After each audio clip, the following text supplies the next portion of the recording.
think. All right. So chapter 5, all right, chapter 5 it is. In this case, all right, this is electrochemistry, all right. Of course, chapter really doesn't matter, but this is electrochemistry, all right. Electrochemistry, section, but in reality, for biophysical sense, again, it's all Gibbs energy, okay? But we're gonna look at this in terms of like ion transport, all right? Ion transport, and then electron transport. So in this case, more like redox reaction. So keep that in mind. But in terms of like, we're gonna look at this in terms of like thermodynamic, way, all right? Because again, you're looking at this in terms of mathematical modeling, right? So again, and we have been studying in terms of like Gibbs energy, right? So we want to, we want to look at this in terms of Gibbs energy, right? So now, but before we start, and just to just to review, because it's been a while since you guys had some biochemistry. It's been like a year. So ion channel, of course I put channel, channel as in like A, all right? Ion channel, all right, and then and ion pump, all right? Ion pump, right? My field, it turns out my research field happens to be ion channel. There's a difference, but just look at the structural not structural difference, the functional difference. But these are proteins, right? So you have phospholipid bilayer, and then you have some kind of protein, all right? And then you have phospholipid bilayer. So if you look at cells, right? And then and then so you have and then it goes on and on. But this is a phospholipid bilayer, all right? Phospholipid, all right, bilayer, all right. And then you have a protein, all right? Because if you only have phospholipid bilayer by itself, let's say for the sake of argument, let's say don't draw this, but don't draw. Well, you could, but don't draw this. But I'm just gonna temporarily, I'm just gonna erase this. Don't draw it, all right? Don't erase it. If you wanna draw it, you can, but But let's say, for the sake of argument, let's say you have, bilayer, right? This is a pretty good barrier. So if you have, stuff like, sodium or something, or water, these particles, we just think of these as particles. They just can't go into, they can't just dissipate into the other side. Water, that's why we shape the way we shape, and we don't turn into a blob, all right? So phospholipid bilayer, and again, sort of keeps us intact, right? And then of course you have a protein, because otherwise you need something, right? So this is like you can call it ion channel, right? Right? Or ion pump, but or transport protein, right, of some sort, right? So anyways, so this protein, right, allows the particles to move, from either intracellular or extracellular, right? So going from an outside to inside, right? So, but let's talk about the just the difference between the ion channel and ion pump. So let's say you have I'm going to draw it again. So again, phospholipid bilayer. I'm just draw it a little bit smaller this time so they would fit, right? So I'm just going to draw 3 of these. So you guys remember the probably potassium protein, H, probably H, AT, probably you guys remember what you guys did a electron transport chain. So you guys probably did like proton ATPase or something, HK ATPase or something maybe. Anyways, so let's say you have, or let's just do an example of like ion channel. Let's say. So channel is a voltage driven, right?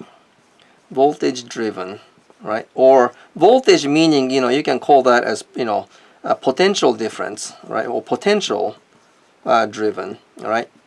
Potential driven, meaning that when you have a voltage difference, so let's say you put a voltmeter in between, and you just put voltmeter inside and outside of the cell, and you have some kind of voltage difference. So let's say something like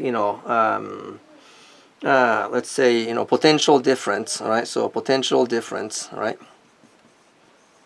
So let's say, I don't know, minus 60 millivolts or something, right? And then the let's say something, let's say I just want to make it like a potassium. So let's say potassium can go through. All right. I'm just going to name this particular, I'm just one example of a ion channel. All right, let's see if I'm actually still, you're seeing it, looks good, still there. I'm just going to, let's say I'm just going to put KIR 2.1. And you go, what the heck is KIR 2.1?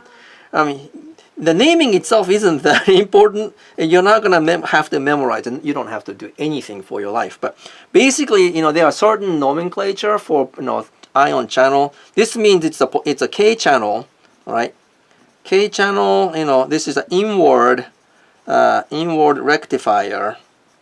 So that's why IR, 2.1 and type 2.1. All right, so inward rectifier 2.1. So it's like, it's again, you're not gonna be asked to like name a particular channel or anything, but you see different types of like, proteins. So keep that in mind. So I just want to give you some example. So anyways, so you would see potassium channels. If it's sodium, it's like Na something something. There are certain nomenclature. But anyways, the rule itself isn't that important. You're not going to deal with it. I just wanted to give you some example. By the way, just to give you the idea, what inward rectifier means is that let's say you have a membrane. I'm just going to put membrane like this. All right, membrane. All right.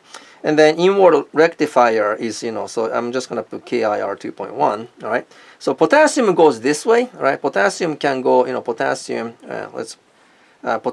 can go this way. So it goes inward, all right? But it doesn't come out this way, all right? So it only goes rectifier, all right?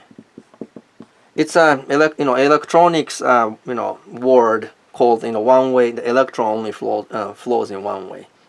So potassium, all right, the current, potassium current only, all right, in this case, K rectifier, it's potassium only flows one way. That's what the rectifier means, all right? So again, you probably have done it in physics, but anyways, and that's but remember, it's a voltage driven. So you have, if you put a voltmeter, there's a potential difference, right? Potential difference, right? Potential difference across the membrane. So meaning that, only if the voltage is, is above the certain voltage, the potassium moves through. So if you actually draw a curve, let's say let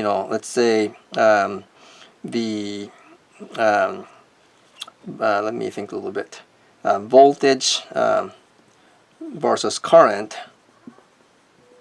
Let's say certain voltage, you get certain current. So it goes like it goes certain current. So each let's say minus positive 60. Well, it's a minus, so let's make that into I'll just make it positive. So it just goes like this, and then and then just so at certain point it just goes into you don't have as much, however voltage you apply, the current will be the same. But anyways, but rectifier means that if you apply the opposite voltage, it doesn't go this way, it just goes this way. So if you apply minus 60, you would think that you would come here, right, opposite. But in reality, if it goes 0 volts, then the current goes from here, so it stays in the zero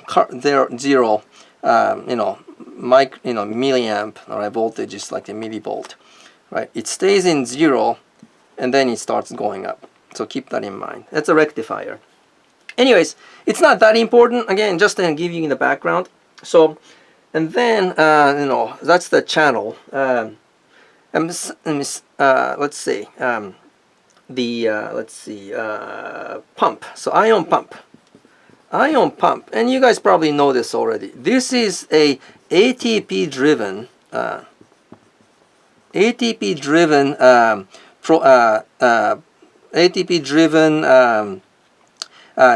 carrier.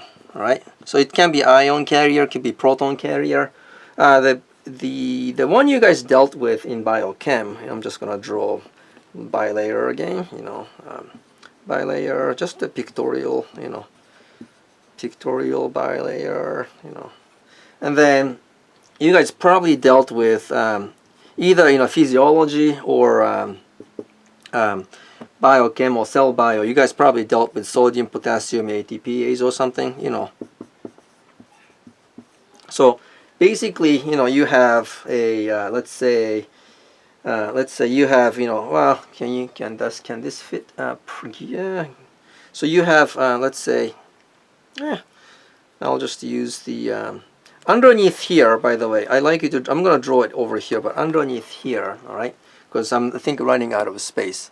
But basically, you have the ATP, and then plus water coming in. So it's right here, coming in. All right, so it goes like that. All right, and then you get ADP. So hydrolysis. Of course, hydrolysis of ATP will give you free energy. That energy is used to bring, let's say, 2 potassium inside in this case, and then as an exchange you put 3 sodium. It's hard to see, so I'm just going to put sodium on this side. 3 sodium going the opposite direction. So in this case, the 2 potassium is moved, and then 3 sodium is moved in opposite direction. So keep that in mind. So again, it's a little bit messy to see, but so you're going to have something like this, all right, down here. So you can just put sodium, 3 sodium plus, and then you have 2 potassium coming in, all right, in this case, depending on how you look at it. But anyways, so it's ATP driven, right, particle carrier. In this case, particular case, sodium and potassium. And this is used for a action potential, right? Because you're bringing 2 potassium, all right, going this way, all right, and then going that way you got 3 sodium going out. So every round of, and then you have ATP. So I'm just rewriting this. You already wrote this. You got ATP in hydrolysis, all right, and then ADP plus PI. So each round you have delta G, the free energy. That energy is used to bring the overall net, right, 1 sodium, all right, accumulated,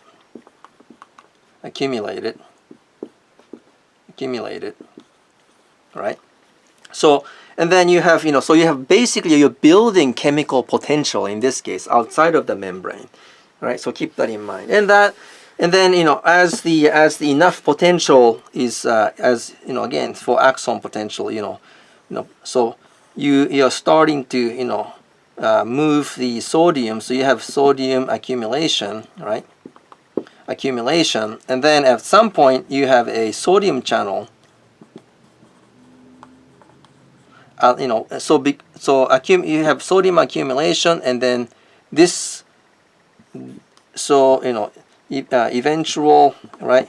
Eventual buildup of voltage, right? And that enough voltage triggers, and then the voltage,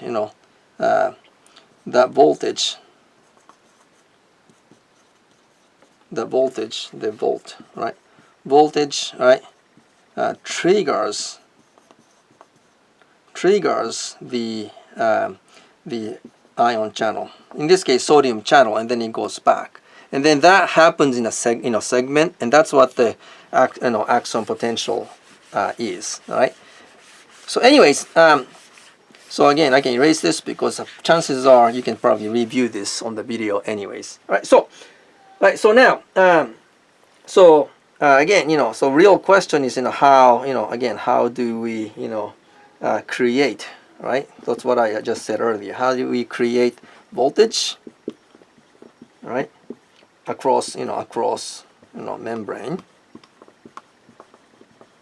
And then, we use, ion pump, right? So it's ATP driven using, right, ATP. So keep that in mind. Now, of course, so we've been doing this for, finally we are getting into, some biological relevance, all right? But again, so the physiological process of these, processes, physiological processes, right? Processes, right, are dominated by the earlier I used sodium and potassium example, by the ion concentration and voltage across, right, across the membrane, right? So two factors, ion concentration. So, right, but once you hear this ion concentration, this is the exciting part. So now whenever you hear ion concentration, then you go, wait, that's like it's related to it relates to activity, right? So the concentration, so activity of species J, right? And then voltage relates to what? This is electrochemistry, right? So that's the redox reaction part, all right? So these are the two things you're actually dealing with, and then both of these, guess what? These are actually related, right? Related, right? With both of these are related with delta G. So keep that in mind. Gibbs energy, all related. All right, it's kind of cool because you guys started with again internal energy and work and heat, but all related to delta G. But delta G also relates to concentration. Delta G also relates to electrochemistry. So keep that in mind. It's kind of cool. Anyways, so all right. So now, let's talk about the the solution. All right. Again, activity. So again, what we have been dealing with in the previous chapter is solute in solvent, right? Solute in solvent, right? So again, you dealt with ideal solution, all right, and non-ideal or non-ideal or real solution. So, right. So we studied this already. We did this, right? We did this, right? But now we are dealing with let's say ionic species. So let's say sodium and chloride, right? Chloride, all right, in water, all right. Let's say. So not just solvent and solvent, but because this is biophysical chemistry, right? So this is like ideal, right? Not ideal. So I'm just gonna the body fluid. I was just looking at this, body fluid, right? Body fluid, right? Because we are dealing, we are water, based organism, right? So somewhat. I'm gonna call it body fluid. Somewhat. We have other things, but but when you have ionic species, you think like, okay, wait a minute, it's ionic species. Then we have Coulombic, Coulombic interaction. That's the ionic, like the electrostatic interaction, but Coulombic interaction, right? Of ionic species, right? So we're going to study this a little bit, right? Species, right? So let's see. Species with some solvent, because we have solvent with some solvent effect, all right? With solvent, all right? Again, solvent makes so ionic species are interacting, sodium and chloride in this case, right? So they are Coulombic interaction, but the presence of solvent makes the situation a little bit complicated, right? A little bit complicated. It's not that bad, but so with I'm just gonna call this with solvent makes. Let's just call that makes the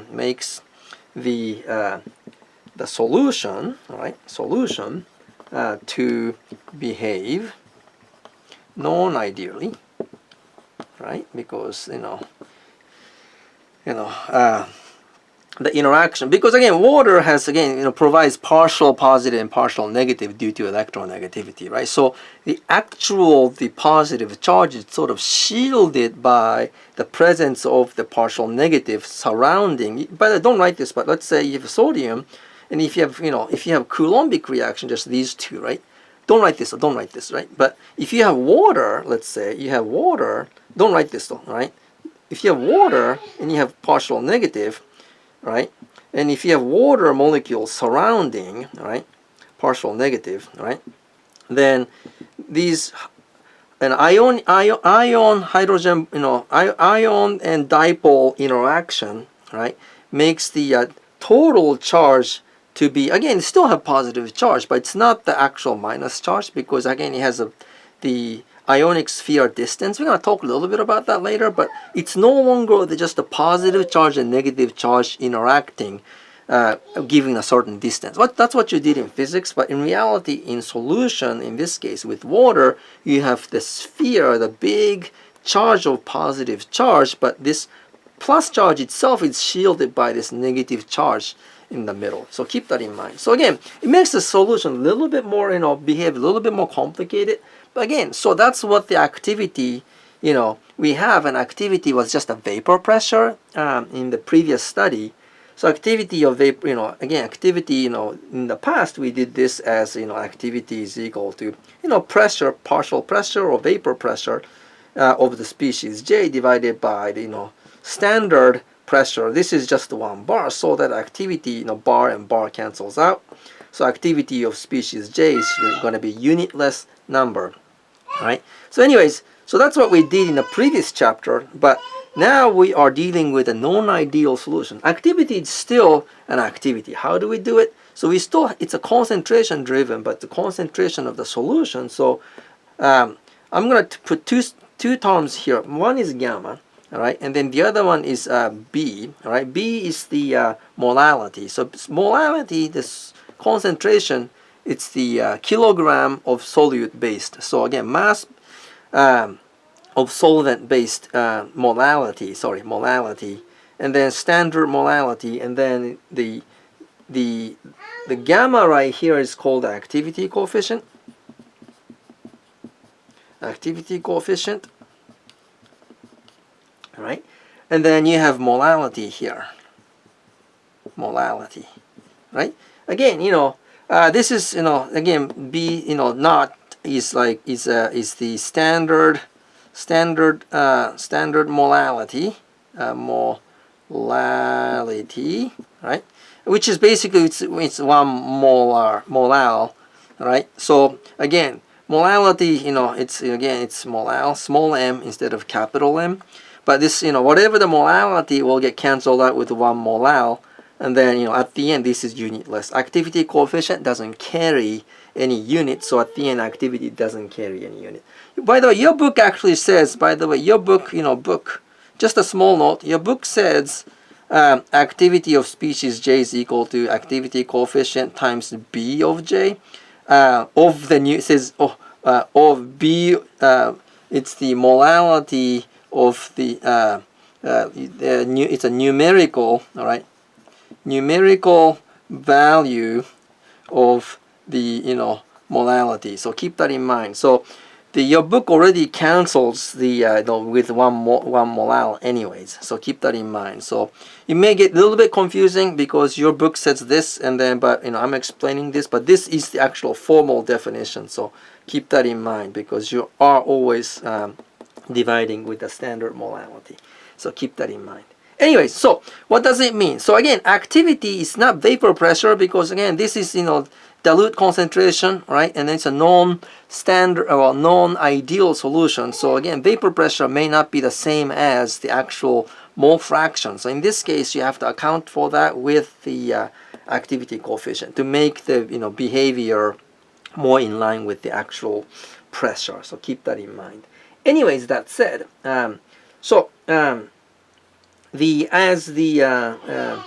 as the solution reaches more ideal, then this gamma turns into 1. But that is not that important. If the solution is ideal, then gamma is equal to 1. But anyways, all right. So then and then once activity of J is figured out, is known, then we can do a chemical potential of species J is equal to standard, based on the standard condition, right, of that chemical potential plus the RT natural log of the activity, the real activity of J. So keep that in mind. Is equal to so we had this earlier as a gamma times the concentration. So in this case, RT natural log of activity coefficient. I'm just gonna put BJ. Again, I think your book says BJ, but in reality it's B. It's B, but it's just a numerical value of B. But either one don't carry the. So just numerical value. It doesn't carry the unit. All right. So keep that in mind. This is standard. All right. So keep that in mind.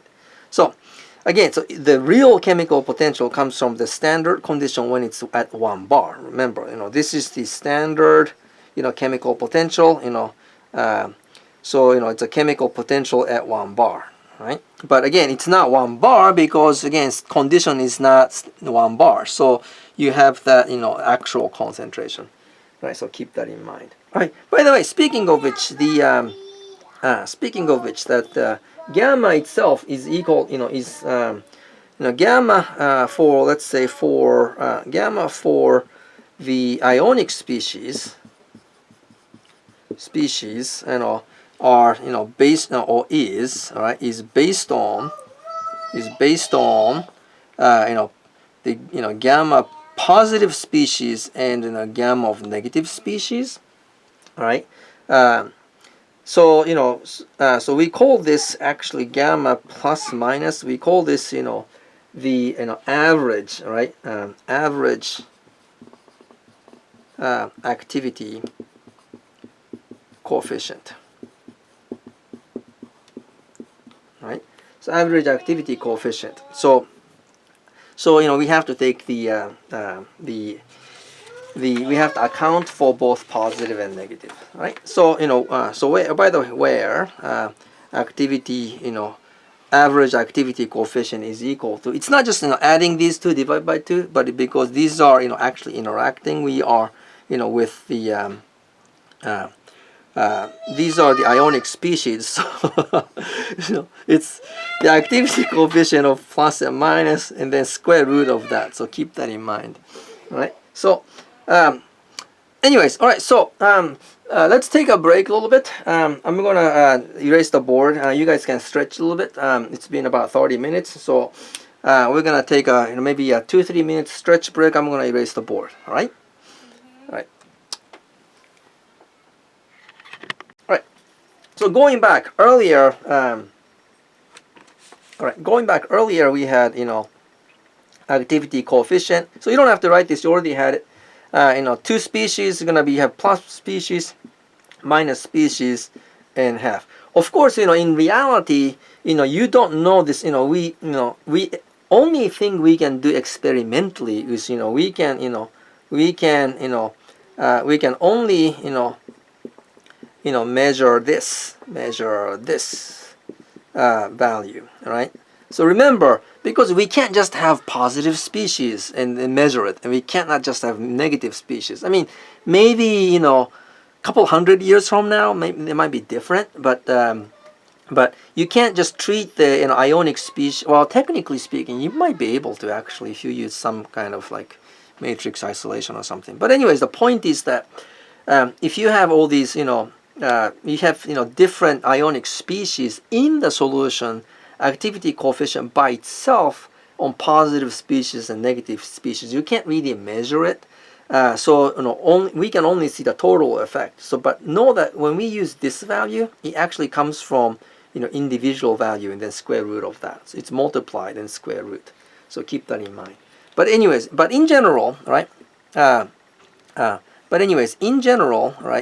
If you have, let's say, only 2 species here, but if you have multiple species, or if in this case, if you have, it's positive and, let's say sodium and, sodium plus, and then Cl minus, that's fine. But let's say, how about, let's say, let's say species like, say, let's say calcium, chloride, but in this case you have 2 of these. You can have like multiple species. I mean, multiple is not 2, but in this case you end up having 3 species.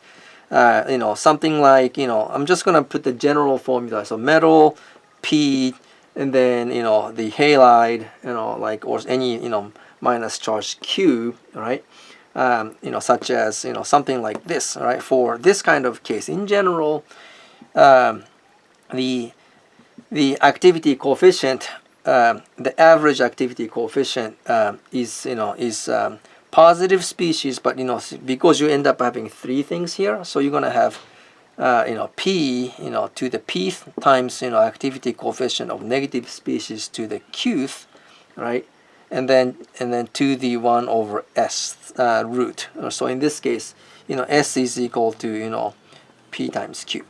So keep that in mind. If it's like in this case plus 2, in this case so p is 1 and q is 2, right? So in this case, p to the first, q is to the second, so it's going to be to the 1/3. So keep that in mind, right? So, or in this case, not p times q, sorry, p plus q, so to the 1/3. So keep that in mind, right? So, all right, so that's activity, average activity coefficient.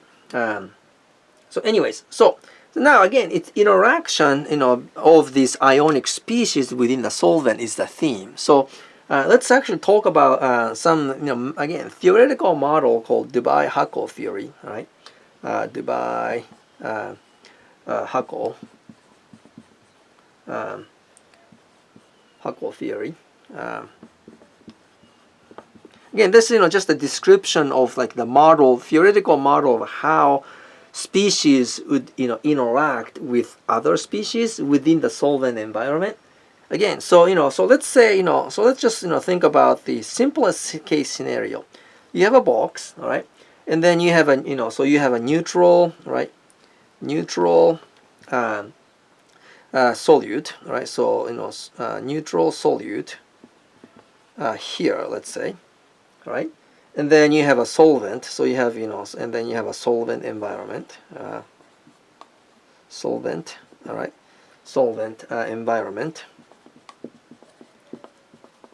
and they don't interact to each other. So basically, they don't, solvent and solute, so you have solute and solvent, they don't interact, all right? So, and then between the solvent and solute, there's no interaction. In this case, this is what we call an ideal solution, right? Ideal solution. So so they behave as if they don't interact with each other, right? So let's say, for the sake of argument, I'm going to use this space. We can just write it over on the right, but I'm going to use the little bit of the empty space here. Right? Let's say for the same box, but let's say you have a ionic species. So let's say you have minus, instead of neutral, I'm just going to put minus charge here, and then I'm just going to put minus charge here. All right, and I'm going to put a positive charge here. So in this case, this negative charge, and this negative charge species, it's going to get repelled, right? Repulsion, so repelling, right? And then between the positive species and negative species, there'll be attraction, right? So you have ionic solute, right? So, and then of course you have solvent environment. If the solvent environment, also you have a solvent environment. So again, solvent environment also, possibly with, well, let's forget the possibly with solvent environment. Let's say, for the sake of argument, all right. So again, just by you have solvent environment that may not interact with the solute itself, but if the solute itself has ionic charges, then they have the repulsion and they have attraction, right? So the way that the species, in this case the particles interact, right, also affects the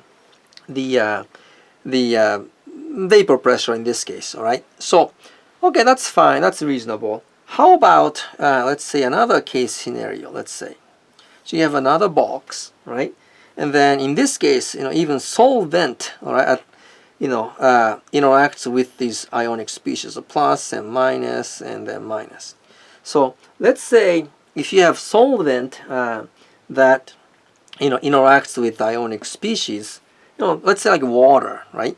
earlier, don't write this, but you remember, water, sodium, don't write this though. You got sodium, and then, you got ionic species with, let's say, partial negative charge, all right, delta, minus, and then partial positive.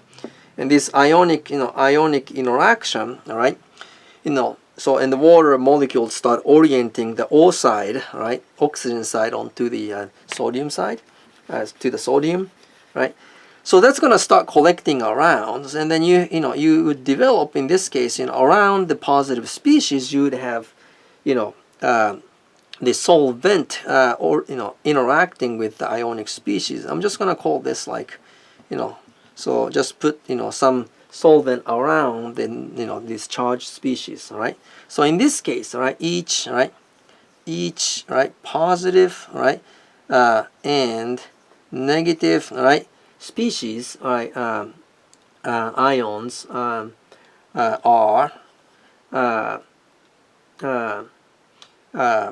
just the model purpose considered, all right, considered to form an ionic, I'm just going to call ionic atmosphere, right, or cloud, but I'm just going to put atmosphere, right. So in this case, all right, so it forms sort of like just some species, solvent species, sort of forms like like a cloud or atmosphere, like surrounding, let's say, all right, surrounding the negative species in this case and positive species, right. So in this case, if you compare between this and this, let's say you have 3 species, just so that to be fair. So let's say you have 3 solute, neutral, and no interaction, right?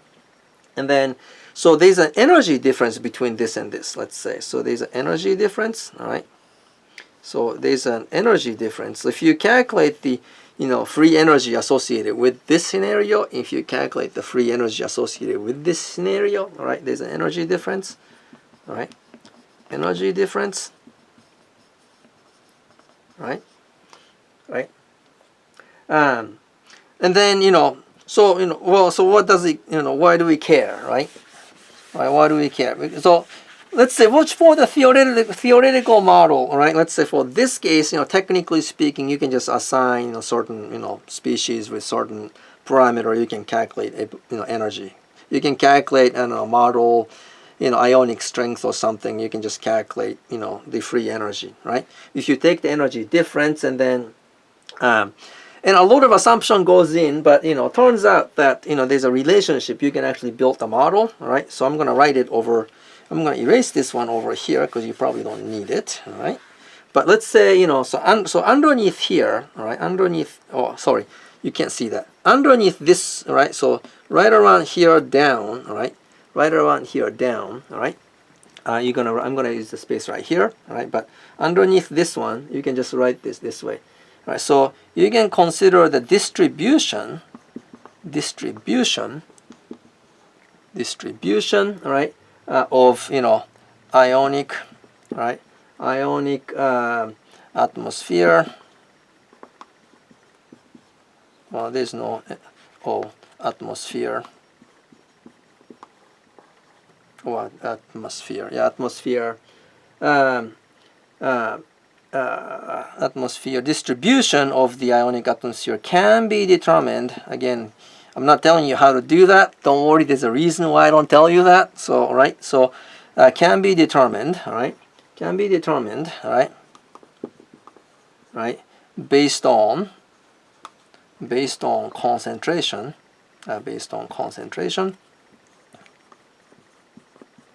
concentration, right? And then and a lot of work, a lot of assumption, right?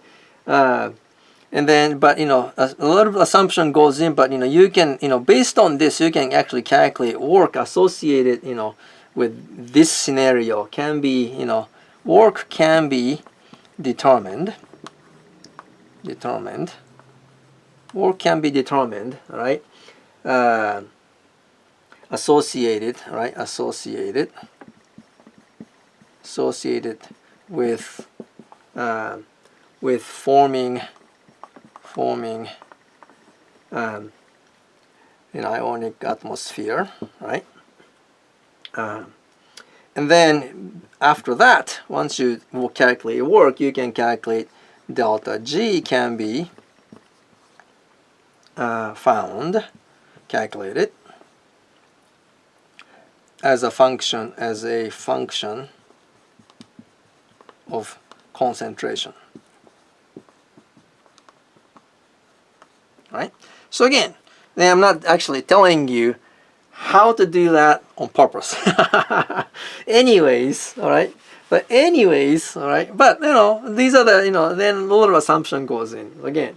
But what we care about, right, is that basically based on this model, right, and once you calculate delta G, and then after that, we can actually get the relationship between the activity coefficient, right, is equal to minus some kind of constant times the charge of each species, all right? So Z times Z minus the charge. So if it's sodium, it's +1. If it's calcium, it's +2, all right? Z, and then chloride is -1, all right? And oxygen, sulfur, -2, and so on, all right? And then I, all right, to the 1/2, all right? So I is something called ionic strength, all right? Ionic strength. Right, and then these are the charge numbers, right? Charge numbers, right? So sodium plus is going to be +1, etc. Right, and then age is a constant. It's a constant, but for water, let's say at let's say 25 degrees Celsius, let's say, is like 0.509, right? So anyways, that's the relationship, all right? So keep that in mind between the ionic strength and then activity coefficient, right? And then the solvent in this case is water and 0.509. So by the way, so what is ionic strength? Ionic strength is it's 1/2 of the charge number to the second, right? And then molality of the plus species plus charge number square of the minus species, and then molality of the minus. Again, if it's a molality and if it's 1:1 sodium chloride, molality would be the same. If it's calcium chloride, again you have chloride, you have 2 of those. So again, molality for the negative species would be twice as much. So keep that in mind. So this case, But anyways, so that's the ionic strength. So, but for 2 species case, but if you have multiple species, you can call that as 1/2 times sum of the all the charged species charge numbers to the of the square, and then molality of all the species, right? So I'm going from I through whatever, right? So keep that in mind. So that's just a general equation, but if you have only like ionic 2 species, like sodium chloride or sodium calcium chloride or magnesium chloride, and then these numbers again would be different. You only have like 2 terms anyways for 2 species. So keep that in mind, right? So so this is a general, this is a general expression, right? General expression, right, of ionic strengths. And these are derived from Debye-Huckel theory, right? So keep that in mind. Of course, so that's Debye-Huckel theory. By itself, you saw how it was, kind of structured and how it was built, but we didn't actually go into the actual, derivation. Of course, I'm not, I mean, your book doesn't talk about it, so I don't expect you to, I don't expect you to be able to derive it. It's something I had to do in graduate school, but this is not a graduate school course, so that's okay. All right. So, anyways, the Debye-Huckel theory works, by the way. So, Debye-Huckel, Debye-Huckel theory actually, this relationship works pretty well in dilute, works well pretty well up to about maybe well into dilute solution, like well for dilute, right, dilute system, right, dilute solution, right. So that's the limitation. So dilute meaning that like maybe 10 to the minus third molal. So keep that in mind, right? So keep that in. It's pretty pretty dilute. But if it's if it's greater than greater than 10 to the minus third molal, then you have to use something called extended Debye-Huckel theory. Again, extended, right? Extended Debye-Huckel theory, right? Right, Debye-Huckel theory. Again, gamma, so activity average, or not average, sorry, mean. I should probably use the mean activity coefficient. I shouldn't call that average because that's a mean, so that's why you're actually multiplying. But anyways, mean activity coefficient is equal to, it's very similar, z plus and then times z minus, all right?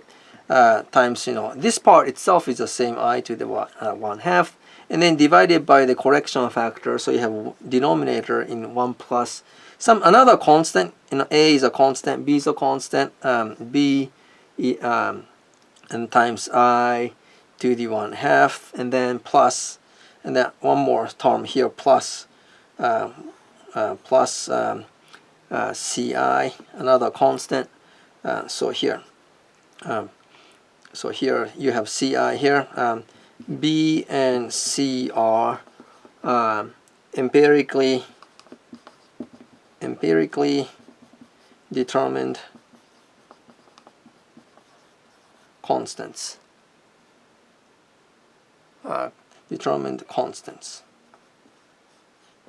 Right? So keep that in mind. Right? So again, depending on the concentration, you would either use this or you would use this. So keep that in mind. Right? Kind of cool. Of course, like, so, you guys are probably like, so all these mathematical models, like, where do we use it? Don't worry, right? You will see. Like, it's not practical. It is, all right? We advanced our science, all right, with these things, So anyways, so here we go. Again, going back, so let's again look at in terms of like delta G, all right? So again, ion transport across the membrane, all right? Across the membrane. So in this case, again, you have delta G, again, is equal to delta G of the, let's say, membrane, right?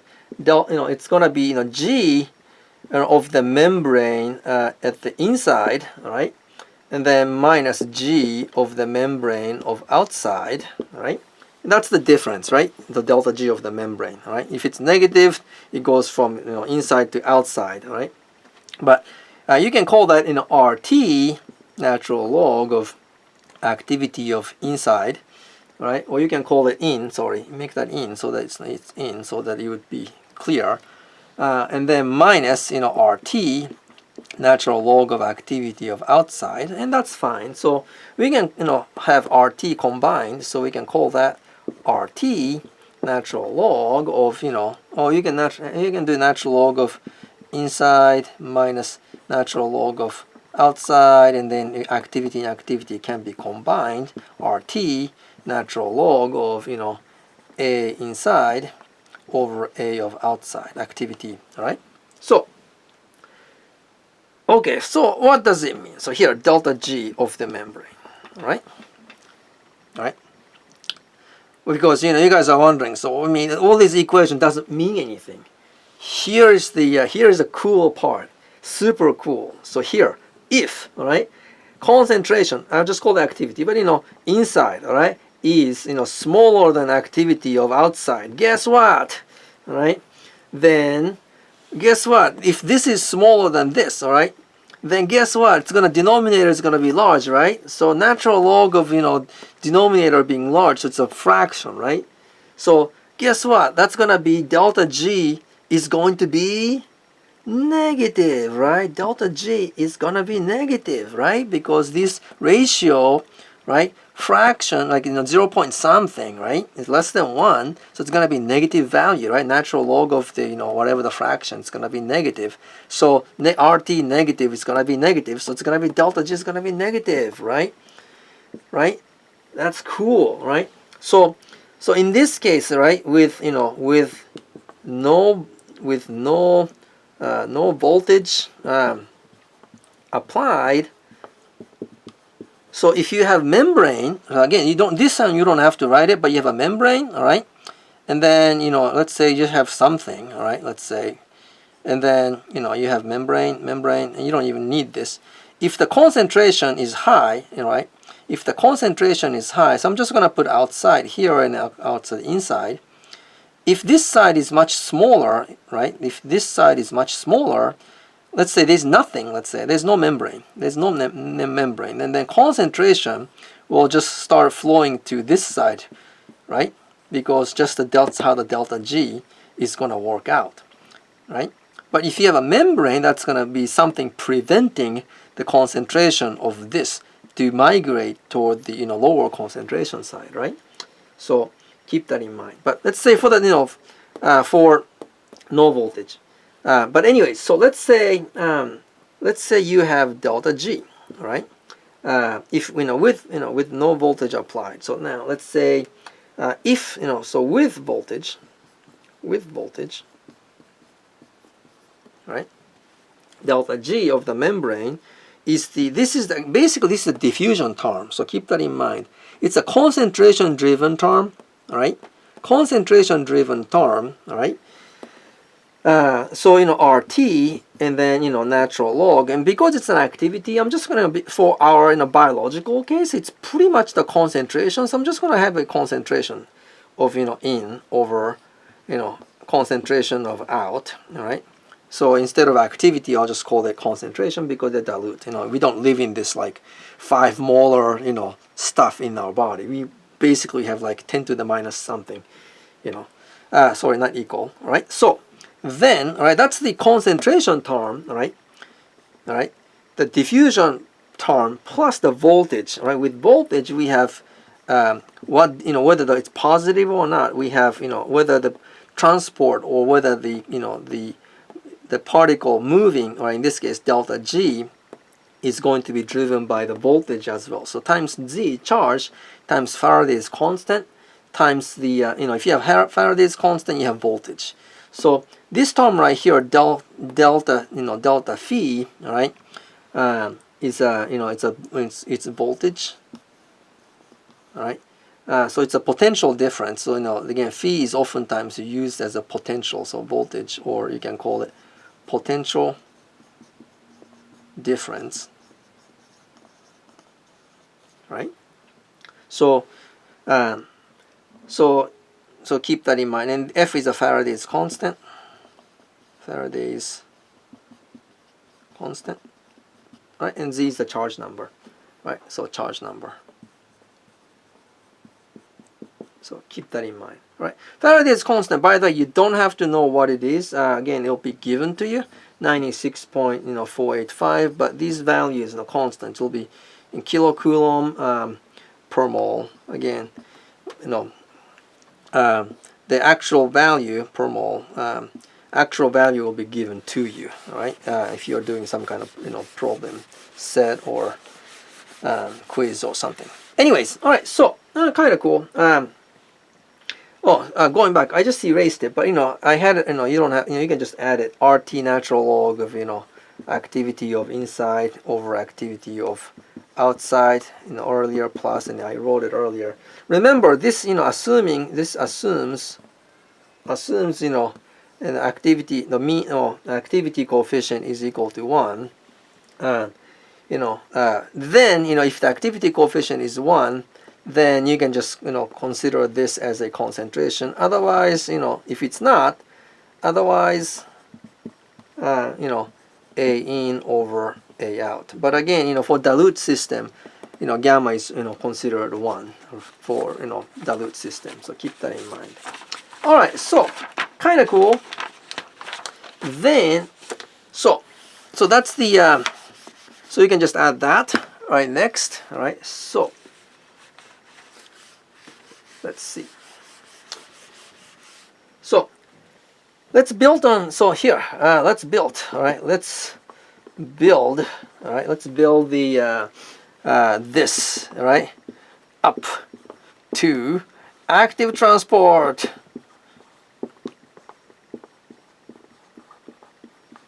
Because now we had what? Delta G of the membrane is equal to the diffusion factor, RT. Natural log of, you know, A of inside over A of outside. Again, you don't have to memorize any of these equations, but again, you know, you already kind of memorized it because you're just building upon one upon another, right? So you have the voltage factor, you know, Z, F, you know, del phi. Again, voltage, again, Faraday's constant, charge number, right? These are the, you know, so if you have apply voltage, right? If you apply voltage and then, you know, your concentration might be unfavorable. Remember, this term could be positive, right? And this term, right, could possibly make it negative if you apply, you know, hugely negative potential. Although overall this term might be positive, you know, if you apply voltage that, you know, would result in negative potential, then, you know, at the end you can, and if this term is large enough, then, you know, you can actually have overall delta G being negative, which means you can actually force the unfavorable concentration to move as long as you have a, you know, you apply certain voltage. Of course, you know, you may not. So remember, keep that in mind. This part right here, you know, overall, you know, these, you know, these or one or the other, you know, these could be, or both, you know, could be, you know, positive, all right, you know, right, positive, right.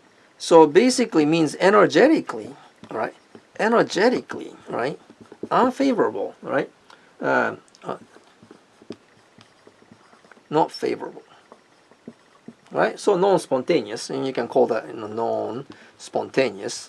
I mean, some will go, and as you already know, non-spontaneous doesn't mean that the reaction doesn't go. It just goes, but very small amount, right?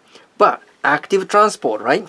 Guess what? You're using ATP, right? So you can force that by, you know, putting energy in, right? So delta G and ATP, all right? And then I'm just gonna put, you know, this reaction. So this is the delta G, all right?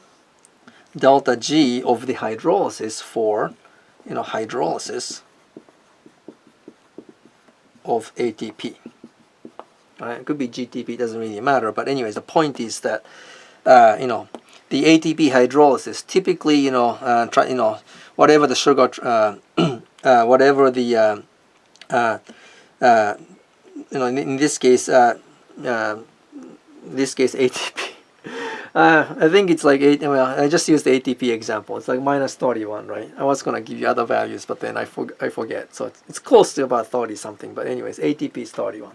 So 31 kilojoules also of energy is available. So you can actually force this entire, you know, process, even though these two might be unfavorable, right? These two might be unfavorable. You can actually force the, you know, the species moving, right, by just adding energy into it. That's what the active, you know, transport is all about. So all these three terms, right? So all these three terms, right? All these three terms, right? For active transport,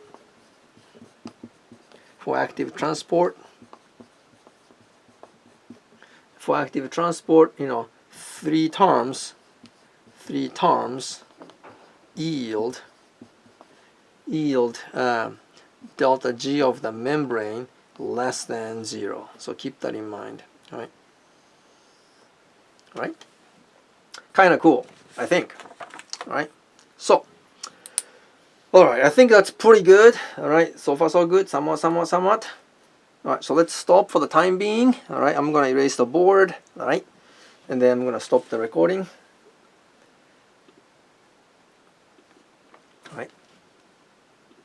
All right, looking good. All right, so How are things so far? Camera here, and then start the recording now. Alright, so one last part about the 10 more minutes or so, the redox reaction. Just a review, from your analytical. But in a biological sense, I'll just give you the example. Because I think in I think the analytical chemistry, I think you guys did, actual like acid, adding acid and stuff. But since this is biophysical chemistry, I'll just give you the electron, passing of like some biological species. So NAD and NAD, H is like a good example. So NAD plus, and of course it's aqueous, all right, plus H, proton aqueous, right, NAD, and then going into NADH. Of course, this is responsible for the ATP regeneration, and oxidative phosphorylation. But in this case, again, it's electron. In this case, it's electron donor, electron acceptor. But keep that in mind. Just the just to review. Adding protons. So redox. Reduction and oxidation. Adding proton or adding adding electrons or adding or removing, in this case, removing oxygen. All right. So to the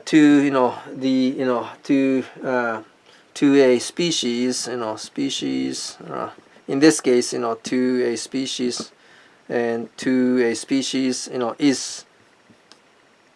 Oh wait, you're not seeing it? Oh crap! Oh crap! That's okay. That's right. Yeah, that's right. Yeah, I didn't change the camera. I forgot about that because I have two cameras here. All right, sorry about that. But don't worry. Oh crap! This one's bad. All right, so this one's bad because I didn't actually turn off this light, so it's hard to see because I have a above head camera. So, anyways, all right. So let's just so that you can actually look at this a little bit. All right. So here we go. All right. So going back, I'll probably have to redo this anyways later. All right. So again, so just going back, So I mean, you already know the NAD and then H plus, or NADH, right? And that what happens is it's actually, and if you remember, the complex 1, complex 3, so that's like electron being passed to the next complex, and then there's a proton transfer and stuff, and oxidative phosphorylation, if you remember, right? Anyways, so that's the common reaction that that you use, common redox reaction you guys saw in the past. But so just a redox, review, reduction, oxidation review. So, so in this case, adding, so reduction is reducing, right? So you're adding adding hydrogen, these are all reduction, right? Right? Reduction, right?